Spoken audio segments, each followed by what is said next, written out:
Hello and welcome back to the Pensive podcast. I'm Chloe and I'm the host of this podcast. If you don't know me, I'm a writer, artist, creative person, and I'm a creative consultant for Pensive, which means I'm here to help you unlock your innate creativity one line at a time. I run workshops, I do one-to-ones, talks, online courses, a lot of bits of everything. So if you're interested, please check out the website pensive.studio.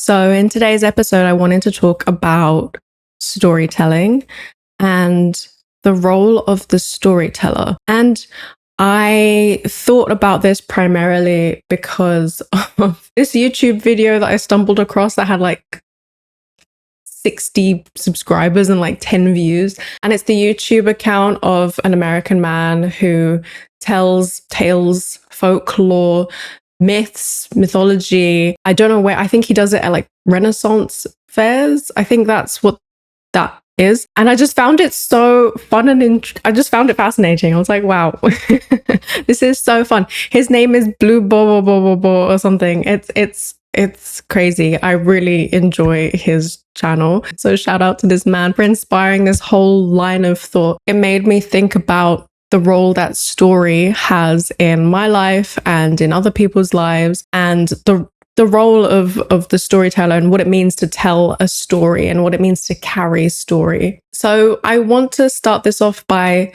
saying that I'm going to approach this from a very literary stance, talking about, fiction and books and writing, but stories are not only told through writing, they're told through poetry, they're told through song, they're told through movement, dance, through sport. They're told through various mediums.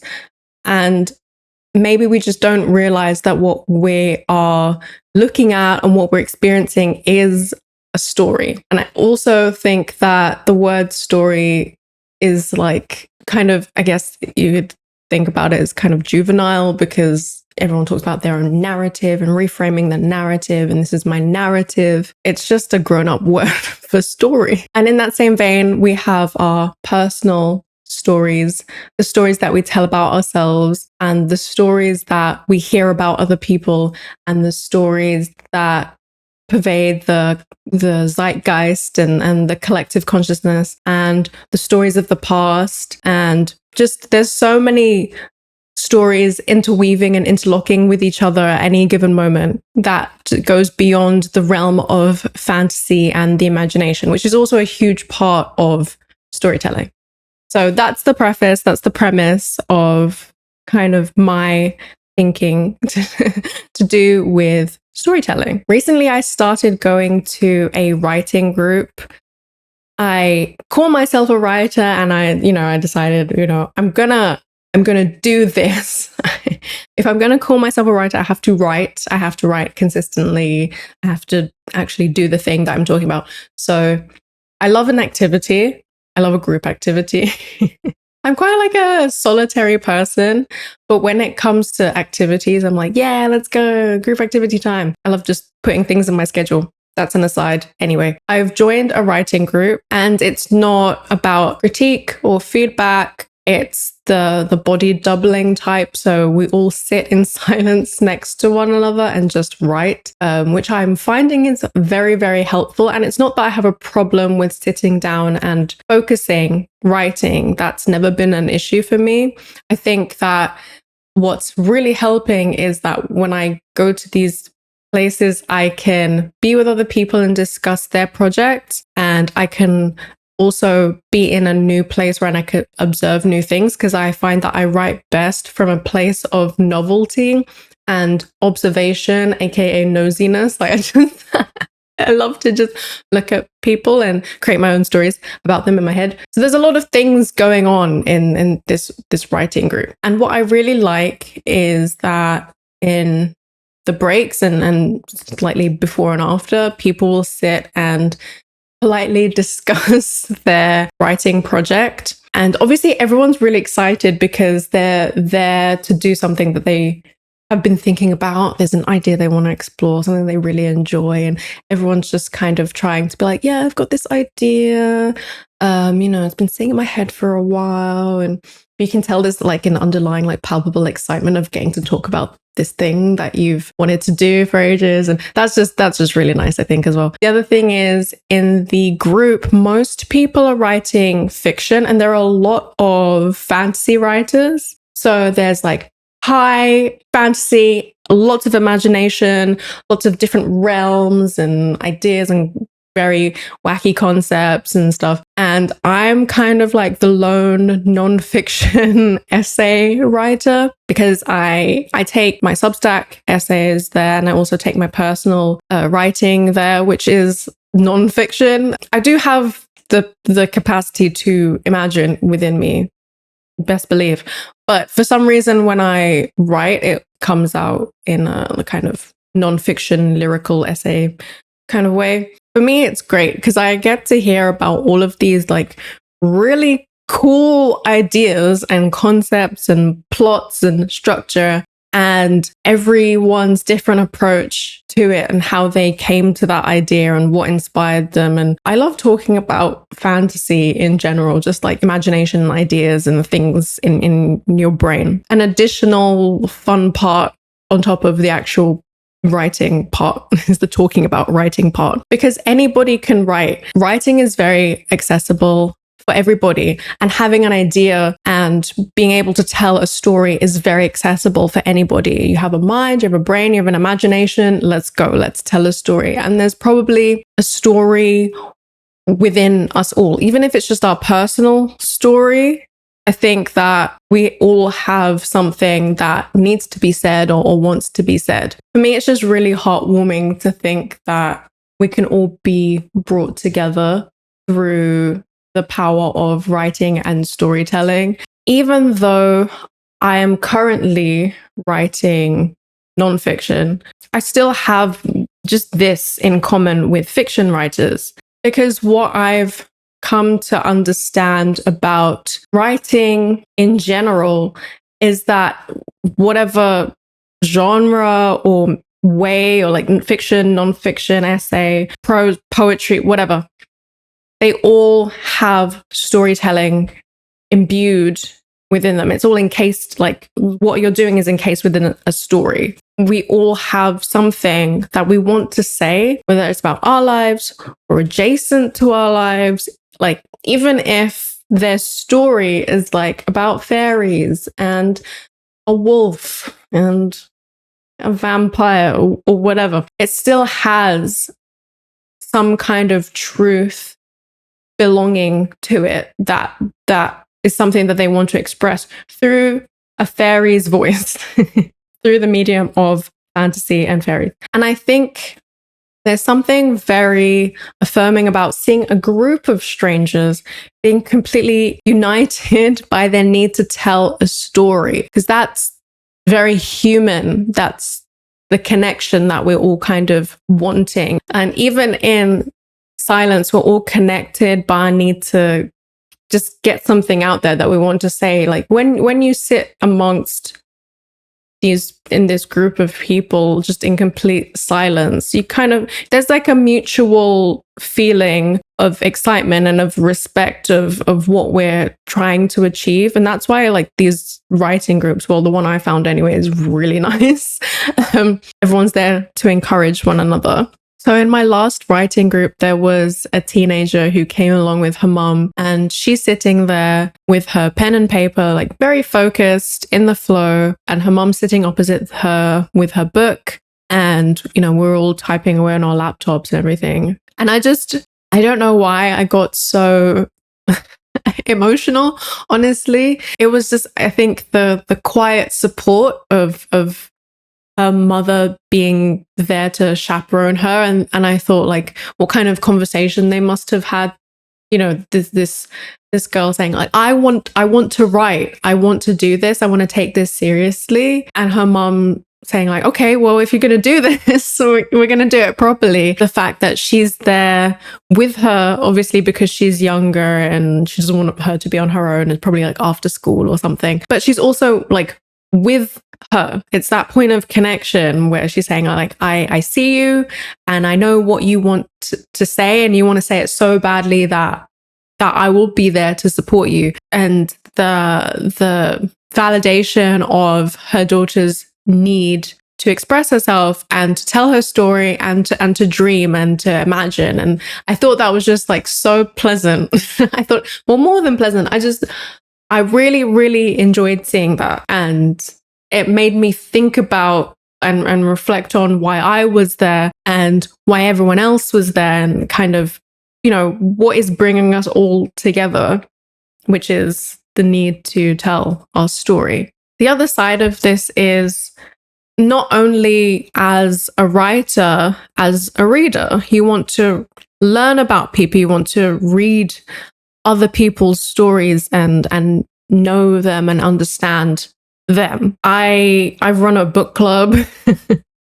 Me and my activities, I've run a book club, and it was nonfiction, but it's still reading something from a storyteller, because I think that even if you're a historian, a politician, a biographer, these kinds of people, they are storytellers. Just because they deal with chronological events and facts and real life people, they'll still have to carve out a narrative within which these events or this person is situated. They have to make us emotionally invested. They have to make us understand the environment that these things played out.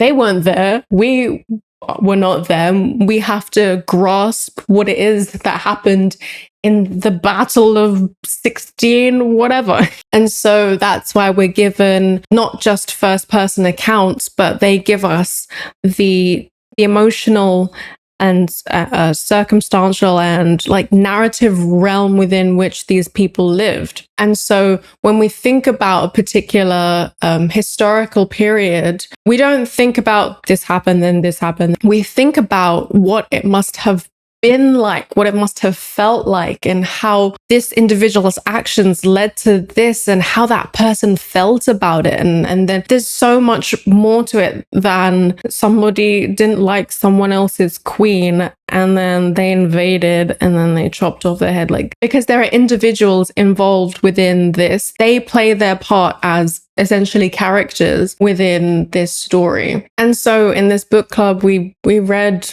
a whole bunch of stuff that I was interested in, a bunch of stuff that I was not interested in. But, it's part of the club.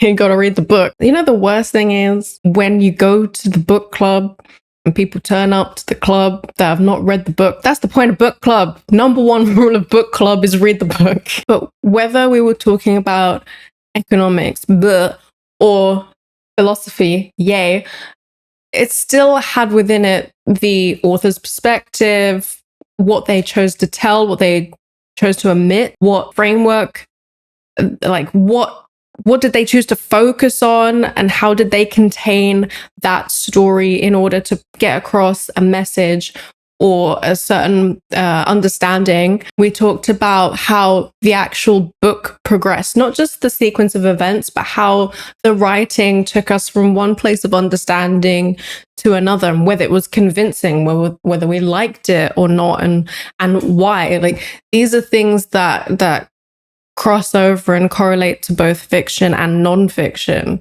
If you feel like you have something to say, if you feel like you have a story within you, I implore you to tell your story, whether that's, like I said, through song, poetry, writing, film, photography. It doesn't matter what medium. All of these art forms are there to lend themselves to tell your story. And it doesn't even have to be your story. I'm not saying snatch someone else's story to make you seem more compassionate and empathetic and more like cool or whatever. It doesn't have to be your personal story. It can just be a story that you have to tell, that you believe in, that you see value in, that you want to help other people feel empowered about. Whatever that story is, you can start asking these kind of questions. And then you can actually, this is where we get a bit metaphysical. We can step into that reality. I'm just saying this because recently I came across this idea of the monad, which I'm still not 100% sure about. So please forgive me if I don't get all the facts correct. But it's a Greek philosophical idea that was presented to me because of the Iliad and the Odyssey, the greatest works of all time. And the idea that when we listen to the Iliad, when we listen to this poetry, we are not only interacting with the prose itself, we're interacting with the culture at that time and the understanding that when we form our imagination around this story and we start to embed it into our mind and our psyche, we are forming a connection to that author, that person, and to everyone else who has listened to, who has read this poem, this prose, this story. And it's the idea that when we read stories or listen to stories, in whatever age, in whatever language, we can inhabit that reality.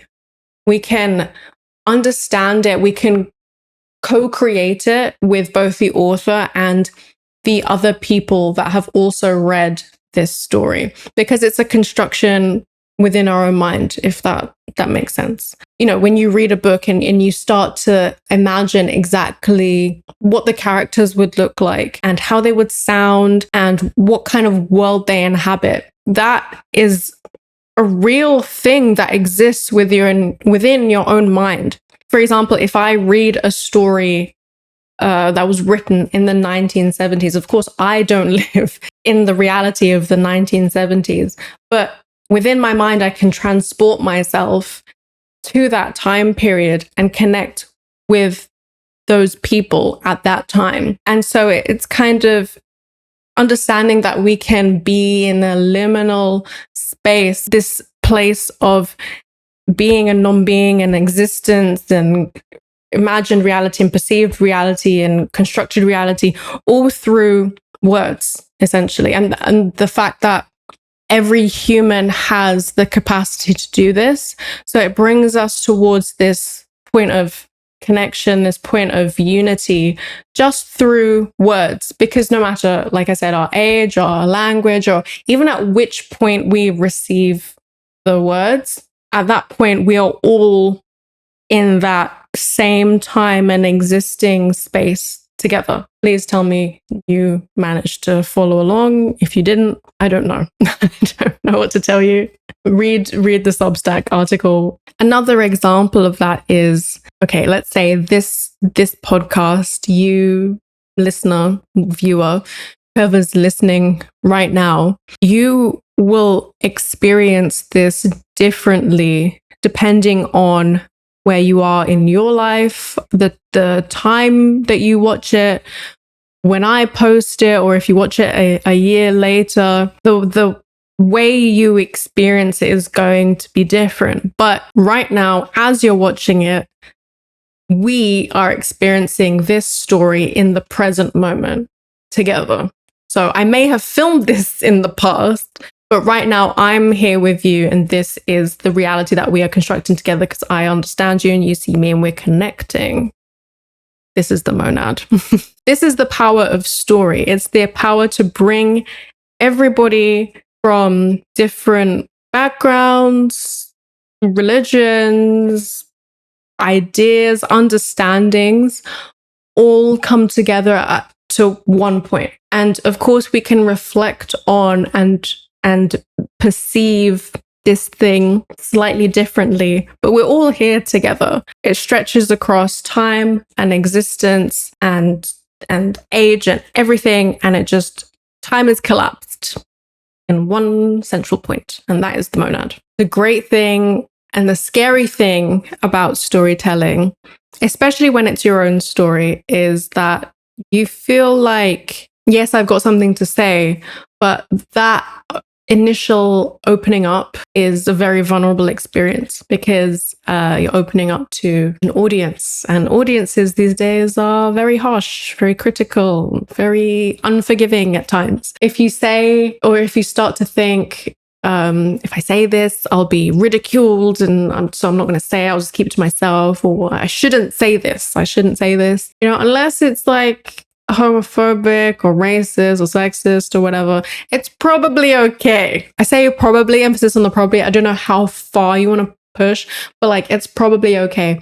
There's an unwillingness to sometimes, not with everybody, obviously, but I think there's an unwillingness to completely let go and completely be weird and completely say what it is that you want to say.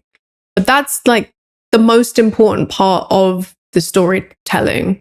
Is if you tell an incomplete story, you're going to have something inside you like, oh, that's not right. Or there'll be like a sense that it's not quite there yet, or it's not quite authentic or something. There'll be like a fragment of it missing. And it's just, I know it's easier to use the language that we've all deemed acceptable, and the acceptable phrases and the acceptable like tropes and these kinds of things of, that has complete consensus amongst our peers that this is the acceptable way to tell a story. This is the progression you have to take. It goes from A to B to C. It's done. Like, if you want to be a bestseller, you got to follow this formula. Those stories have been told. Those stories are done. That's not your story. If you don't want to tell that story, why should you? And I'm not saying you have to reinvent the wheel. I'm not saying you even have to break the mold. You just have to add your voice. And I said before, this is something that I struggled with, even with doing this podcast, because I didn't want to add my voice to all the stereotypical podcasters. But I had to realize that I have something to say, and whatever I do, I know I'll do it from a place of wanting to give value and something of worth to people. So when I talk, I'm not just talking to talk. I'm talking because I feel like this is something that I need to say. And also, it's really fun. It's fun for me because I get to sit here with a microphone, and I hope it's fun and entertaining for you to listen to. That's part of storytelling, is we want to be entertained. We don't want to listen to, I went to the shop, I bought a Mars bar, and I went home. That's boring. We want to hear like, I fought my way through the gales of London. The wind blew so briskly in my face, and I was knocked back on my heels. Oh, avast ye, whatever. I tried to get to the Londis, but the wind was too strong, but I made it. Something like that. It's entertaining. It's fun. And while I'm saying that, you're probably imagining me in a massive puffer trying to get to my local shop. Going back to the vulnerability aspect and flying your freak flag. It's the reason I write, and I'm pretty sure it's the reason all the other writers are writing. It's the feeling that story may have been told before. Every story has been told before in every way. We're all humans. We're all the same person in different meat suits. It hasn't been told in your voice. It hasn't been told from your perspective. It hasn't been told from your angle or your point in time. Like, you can still tell your story in your own way, and you can tell the same story over and over again. James Patterson does, or his ghostwriter does. I don't know, whoever he's collaborating with. That guy churns out 1 billion books. 1 billion airport books. The point is, you can tell your story over and over and over again. You can rehash it. You can think, oh, I didn't quite get to this part. I didn't explain this correctly. I didn't quite evoke the emotion that I wanted to evoke. Let's try again. You can fully delve into the same themes and the same ideas and just keep digging and digging and digging and digging until you get to that turn of phrase, that right thing that you just needed to say. And honestly, on a different level than, being vulnerable and writing your own story and digging for the pot of gold. The best stories and the best rehashings are the ones you tell when you sit with your school friends and you're like 30 and you talk about the same gossip that you had when you were 15 and you tell it like it's the present day and you still get really wound up about it. But those are stories.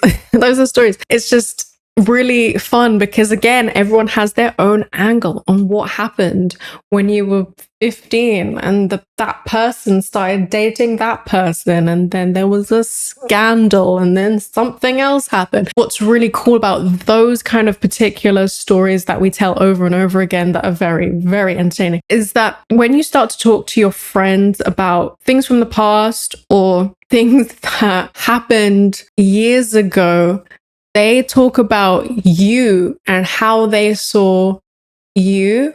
And this is something that we don't do until probably like weddings or funerals, is, when we start to open up and tell each other's stories. And I think it can be very heartwarming to hear how your friends see you and kind of their perspective on who you are and your personality. Because I don't know, when I tell a story, it's all about the embellishments. It's very dramatic. That's what you do when you had like a night out and you're telling it for the 15th time and it starts getting a bit, you start sprinkling in stuff that kind of sort of didn't really, but yeah, it happened. I'm telling you, it happened. There was a quote I listened to recently. Susan Sontag said these kind of stories about dramatizing consciousness and the different feelings that people have, because you don't know if your friend was like, you start saying, oh, she's anxious because she broke up with her boyfriend the night before and then we went out and we had a drink and then the one drink brought up the thoughts of her ex and that's why she started getting emotional. You don't know that, but that's the story. That's the story you want to tell. And that's the story that lives on beyond that one night. That one night happened in that moment. You can't physically go back, but you can always revisit it in the very dramatic story that you will tell over and over and over again. That's how you start to bring in other people, people you don't know. And if they want to get a sense about what you're like and what you and your friends were like or still are like, you tell them a particular story that will bring up particular personality traits or different feelings or things like that. This can also work conversely to our detriment because we tell stories about ourselves and we cloud our own minds with our beliefs or what we feel is true about ourselves. I'm a bad this, or I'm not great at this, and these narratives that we find ourselves in and we wind ourselves up in our own minds about. But again, like going back to the idea of the monad and the metaphysical and the realities that we create, it's kind of I think a mindfulness kind of concept of positive affirmations, positive self-talk, that kind of thing. When you start to tell stories about yourself that are positive, ultimately you can imagine yourself better as this positive being, as this positive person. So don't underestimate the power of the story that you weave in your own mind. And we all do it. We all succumb to moments of, negative self-talk, like, oh, that didn't go well. And you draw on experiences from the past. And suddenly you can cloud that one weird night where you had a good time into focusing on a point where maybe you said something out of turn and it got a bit awkward. Why don't we have that same thought and try and refocus and think about what was good that night, and then subsequently what's good about us? What weird quirks and what personality traits do we have that we like about ourselves, and these kind of things. So yeah, I think that's my story about stories. And I just I want to maybe just end this by giving you a little bit of my story, or a story, or a way to actively incorporate storytelling into your own daily life. And again, this is very revealing about my character, which is the point of story. It's very revealing about my character. So there's a man that lives like across from me, and I sometimes catch him looking out his window, and he kind of just folds his arms and he leans on the windowsill and he's just looking out. And so I stare. That's really bad. I look at him. I'm not staring. I'm looking at him, looking at the world. And sometimes he does catch me looking at him, looking at the world. And sometimes I think maybe there's someone looking at me, looking at him, looking at the world. And so I wonder what it is that he's looking at, because we have different viewpoints, actual, like, because of where we are situated, but we have our own viewpoints as humans as well. And so I wonder if he's seeing what I'm seeing, and if he's wondering about the same thing that I'm wondering about. Most likely not. But it's fun. It's fun to create an imaginary world where it's just kind of me and him. Me and him looking at stuff, because no one else really looks out the window. Everyone else is like busy. Just me and him. And for a moment there, I feel like there's a fun little connection between me and this guy. I don't know, because we're both just observing things in the moment and wondering and waiting maybe for a squirrel to appear. That's my story. Take from that what you will about me. Yes. So thank you for listening. If you would like to read more of my thoughts, because surprisingly, I still have more thoughts after this, you can find those thoughts on Substack. Every podcast comes with an accompanying Substack post where I have more thoughts that are more delicately written, not quite excitably exclaimed. So if you're interested in that, please check out the Substack. That will be linked. And I also have an Instagram that is updated semi-frequently with workshop announcements. The Substack also has workshop announcements, and the website has ways to work with me if you're interested in exploring your innate capacity to create, which you do have. Yes, you do. So thank you for listening, and I'll see you in the next one.